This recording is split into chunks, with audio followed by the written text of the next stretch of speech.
दोस्तों, आज हम जिस टॉपिक पे बात करने जा रहे हैं यह एक खबर नहीं बल्कि एक ऐसा पल है जिसने भारत का इतिहास बदल दिया है।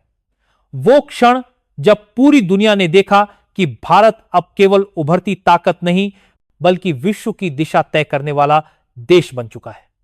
न्यूयॉर्क के यूनाइटेड नेशंस के विशाल हॉल में जैसे ही भारत का नाम पुकारा गया, कुछ पल के लिए सन्नाटा छा गया। फिर अचानक पूरा सभागार भारत माता की जय और इंडिया इंडिया के नारों से गूंज उठा।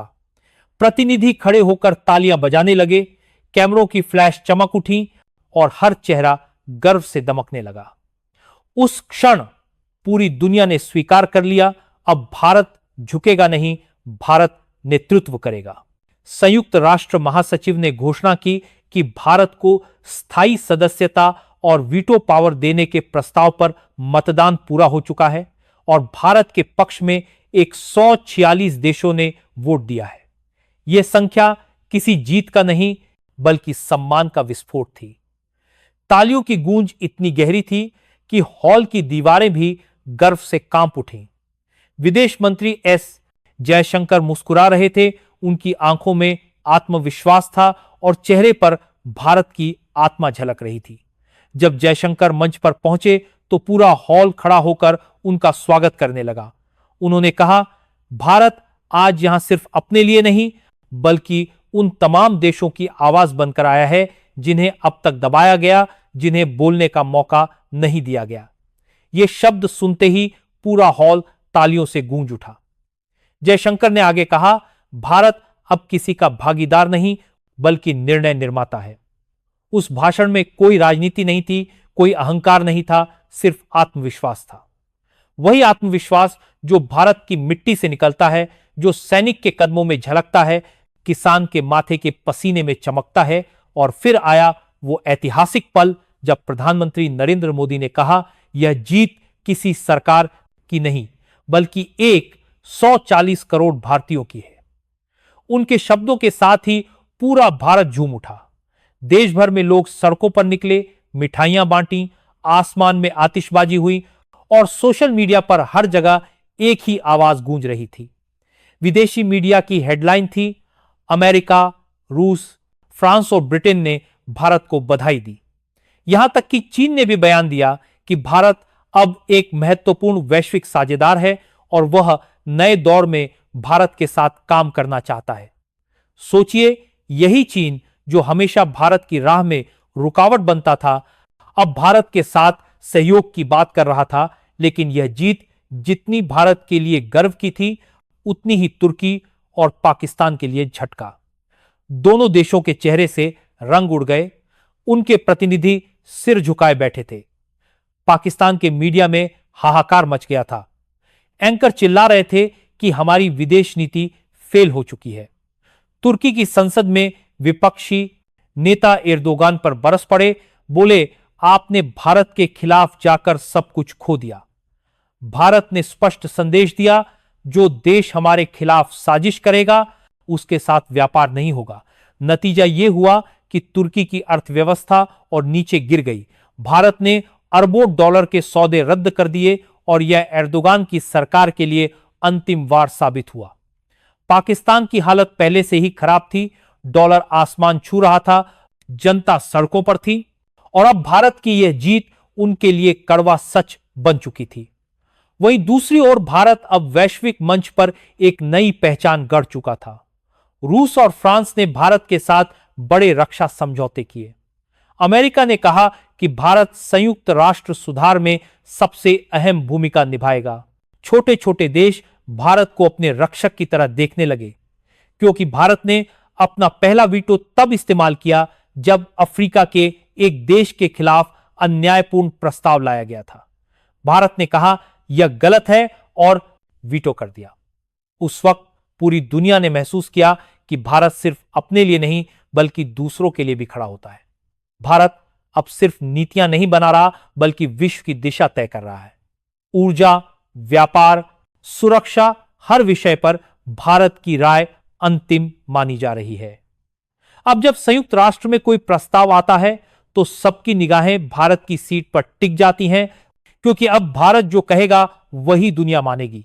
जब न्यूयॉर्क में भारतीय तिरंगा संयुक्त राष्ट्र के सामने सबसे ऊंचा लहराया तो ऐसा लगा जैसे आसमान खुद झुक गया हो। हजारों भारतीयों ने तिरंगे के साथ जय भारत के नारे लगाए। उसी समय प्रधानमंत्री मोदी ने राष्ट्र को संबोधित करते हुए कहा, अब भारत वह देश नहीं जो इतिहास से सीखेगा, बल्कि वह देश है जो इतिहास लिखेगा। उस वक्त हर भारतीय का सीना गर्व से चौड़ा हो गया। सोशल मीडिया पर हैशटैग दुनिया भर में नंबर 1 पर ट्रेंड कर रहा था।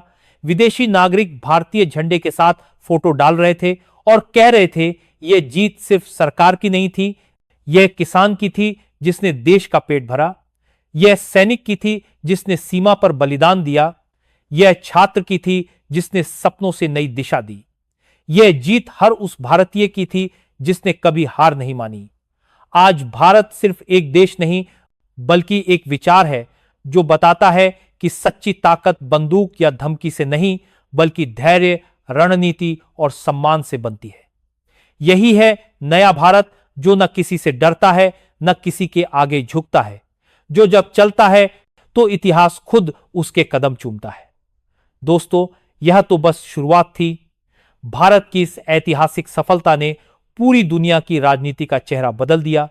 जिस भारत को कभी विकासशील देश कहकर नजरअंदाज किया जाता था, वही अब संयुक्त राष्ट्र सुरक्षा परिषद की धुरी बन चुका था।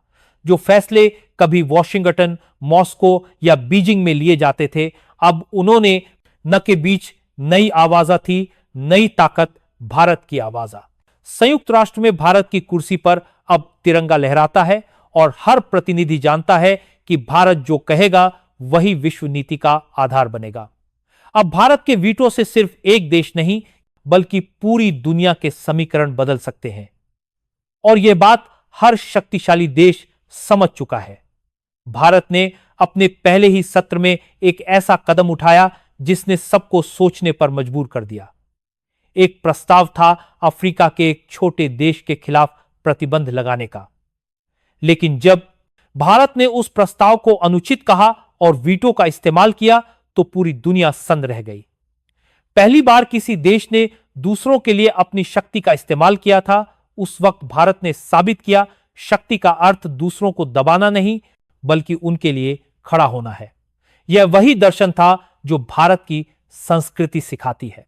वसुधैव कुटुंबकम, यानी पूरा विश्व एक परिवार है। भारत के इस रुख के बाद कई छोटे देश खुलकर भारत के समर्थन में आए।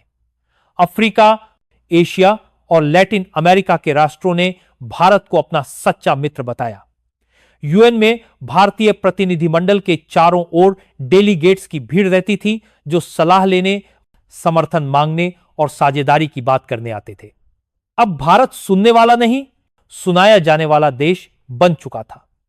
तुर्की और पाकिस्तान की तकलीफ अब और गहरी हो चुकी थी। तुर्की के राष्ट्रपति एर्दोगान ने प्रेस कॉन्फ्रेंस में कहा कि भारत को वीटो देना जल्दबाजी थी, लेकिन किसी देश ने उस बयान को तवज्जो नहीं दी। उल्टा यूरोपियन मीडिया ने लिखा कि तुर्की को अब समझ जाना चाहिए कि नया एशिया भारत के नेतृत्व में है। पाकिस्तान तो मानो अंधेरे में डूब चुका था। उनके चैनलों पर बहस हो रही थी कि अब कौन उनकी बात सुनेगा। वहां के अखबारों ने लिखा कि भारत ने हमें हर मंच पर मात दे दी है। भारत की इस जीत के बाद ओ सकी कूटनीति का जादू चारों ओर चलने लगा। खाड़ी देश जो कभी पाकिस्तान के करीब थे, अब भारत के साथ व्यापार और रक्षा साझेदारी की बात कर रहे थे।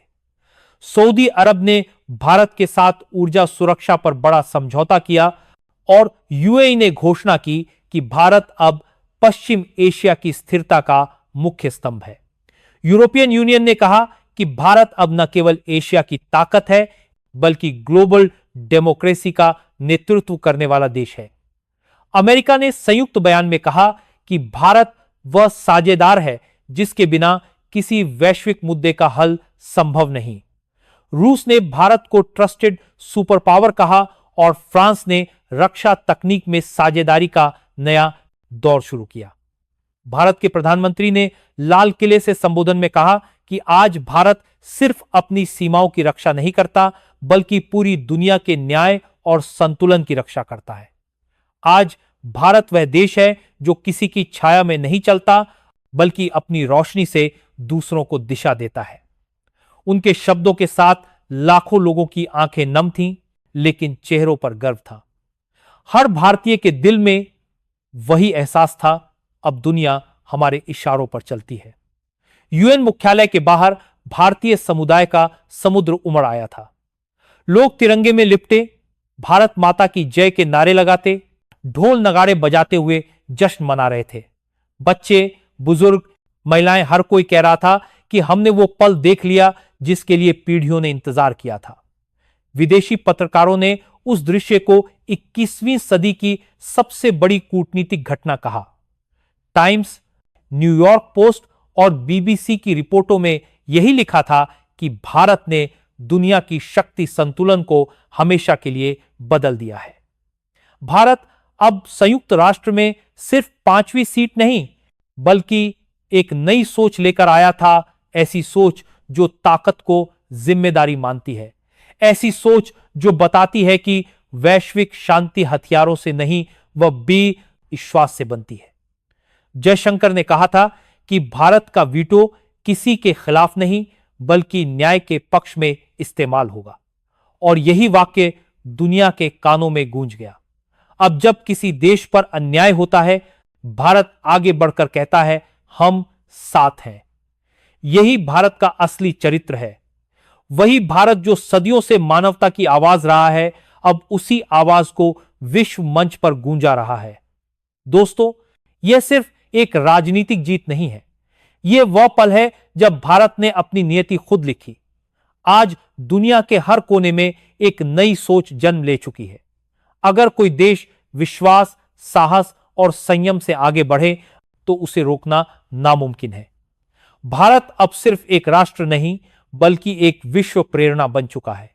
यह वही भारत है जो कहता है, हम किसी को झुकाते नहीं, लेकिन जब उठते हैं तो इतिहास खुद हमारे साथ खड़ा हो जाता है।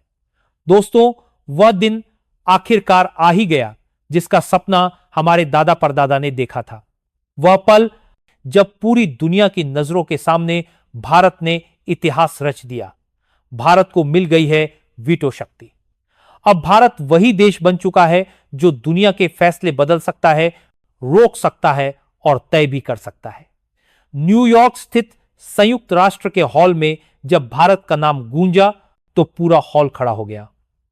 तालियों की आवाजों से पूरा सभागार गूंज उठा। किसी ने कहा, यही वह क्षण है